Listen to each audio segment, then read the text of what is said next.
Alright, so we got the Audi back in the garage today. Looks the same as I left it. I haven't done anything to it. I did grab some headlights from Facebook Marketplace, and I'm not posting this video yet.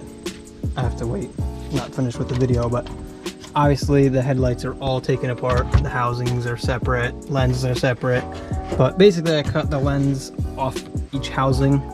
I cut them off my headlights that came with the car, the two headlights I bought. The reasoning for this is because the two headlights I bought, the DRL and HID were out. I swapped the ballast. HID light came on, but not the DRL. So the guy on Facebook said it just needed a ballast. I got them for really cheap, so I can't really complain. I mean, if you know anything about Audi parts, right now in this time in my area, one headlight from a junkyard was going for $1,100. So I picked up both of them for like half of that. So I can't really complain. So I ordered new DRL tubes because my tubes are yellowed, which I didn't know that either, but no big deal. They're on their way. These are gonna get painted black, all the silver stuff. I got something a little special I'm gonna do with them, but that'll all be in another video. But today, got some brackets. This is the rad support. This is all the old shit. This is the radiator. Got the bumper bar back there. Coolant and distilled water.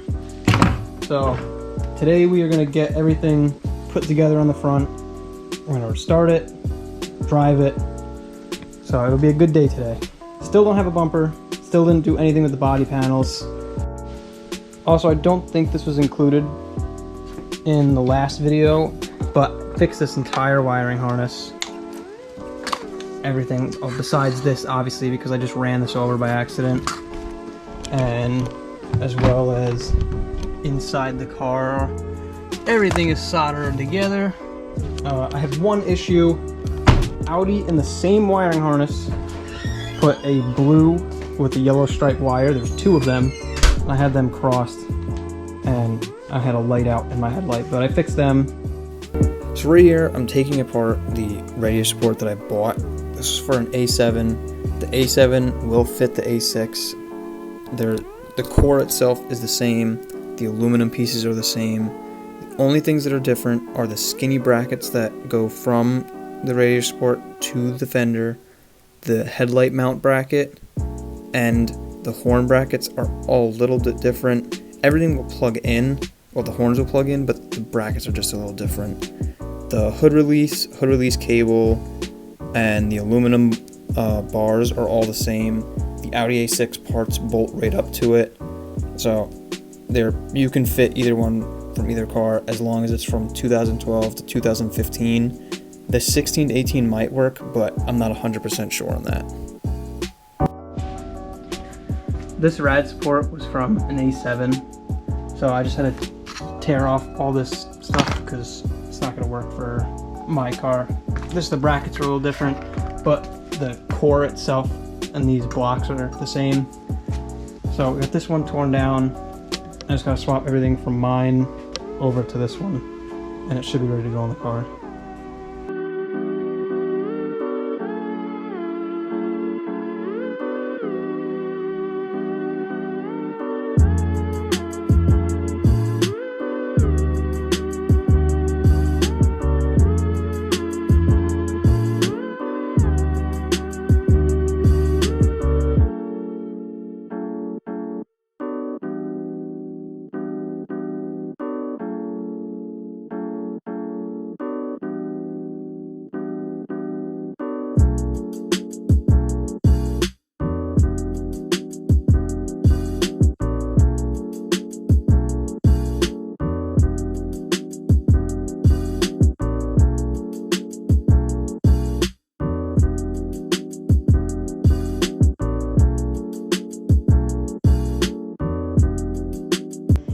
So the rad support's in.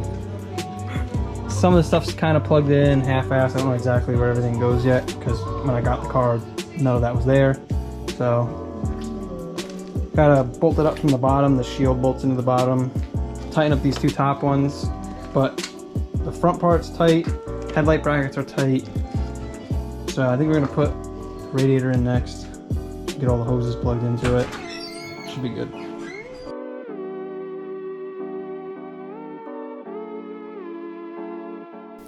So right here I'm swapping over all the new O-rings into the coolant hoses and just putting a little bit of grease on them, because new rubber and new plastic can kind of stick to each other and sometimes doesn't slide on very easy.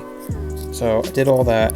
Now for those of you who haven't worked on a Audi or Volkswagen, the coolant hoses aren't like a hose and a clamp.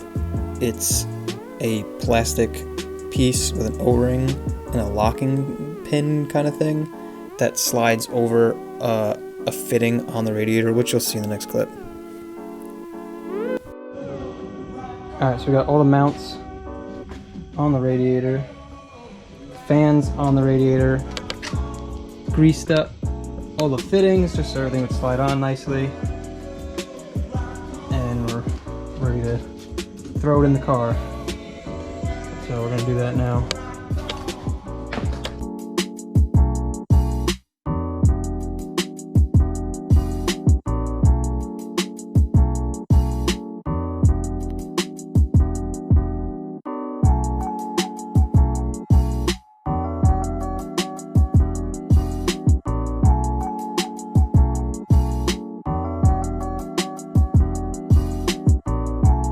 So as you can see now, the radiator's in. All the hoses went on pretty easy except for one. I could not get it on. I was using my foot to hold the radiator and pull as hard as I could. I started using a pry bar at one point, which I know isn't the right thing to do, but I mean, it really was so tight, it just did not want to go on. What I realized after about 15 minutes of trying is that I measured the length of the fitting on the radiator I bought compared to the radiator I got with the car, and the radiator I bought was a 1/16 of an inch too long. So I had to cut with a hacksaw a 1/16 of an inch off, which you can see here. It's, you know, I should have probably just got another radiator. Maybe it was just a manufacturer defect, I don't know, but this was for an A6. It was the right radiator and I wasn't waiting for another one. So I just cut it a 1/16 off, filed it down, cleaned it all up. I then got the hose to go on. It went on just fine. It locked in position. I vacuum bled the system. There was no leaks. It held good pressure. And once I filled it with coolant, I had the car running, checked it multiple times. Nothing was leaking. So I think it's fair to say that it's good.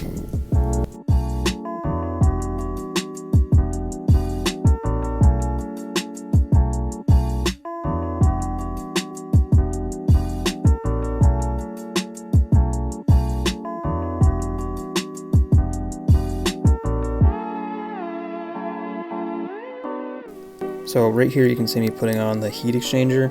It's just a clip and one T30. You can see in the video it looks a little banged up and mushed.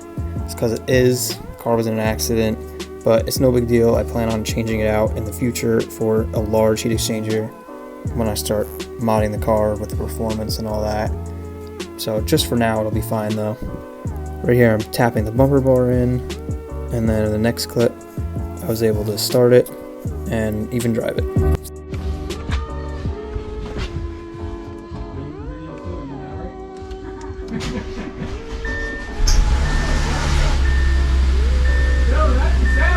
The battery's dead because I've been messing with it. The battery's probably dead.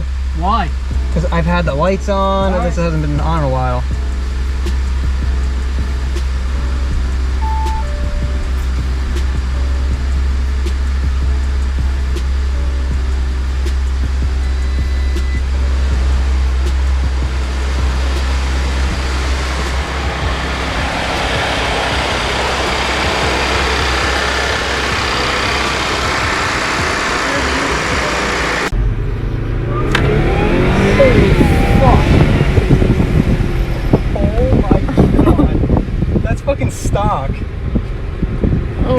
god, Dylan, this is dangerous for you.